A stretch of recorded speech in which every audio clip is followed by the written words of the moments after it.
তুমি প্রবাসে যাওয়ার সময় আমাকে ওয়াদা করিয়েছিলে তোমার মা বাবা যেন আমার কাছ থেকে সামান্য পরিমাণও কষ্ট না পায়, আমি যেন তাদের কোনোদিন অবাধ্য না হই। আমি তোমার কথা রেখেছি। এই 3 বছরে আমি তাদেরকে কখনো অসম্মান করিনি, তাদের কথার অবাধ্য হইনি।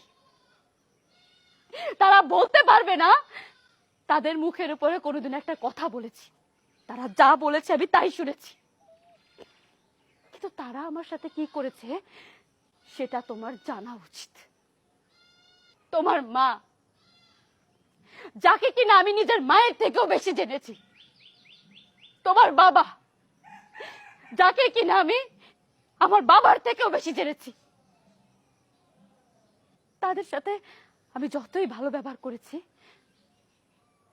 তারা আমার সাথে ভালো ব্যবহার করতে পারেনি।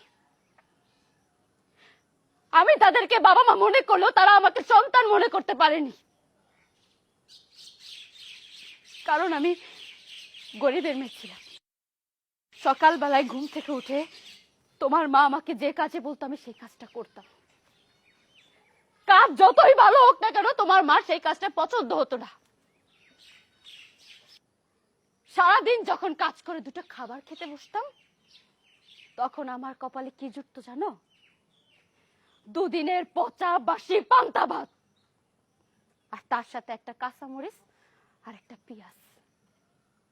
আরে বাড়ির আশেপাশে যদি কুত্তা থাকে তারেও তো মনে হয় 2 দিনের পচা বাসি খাবার খাইতে দেয় না।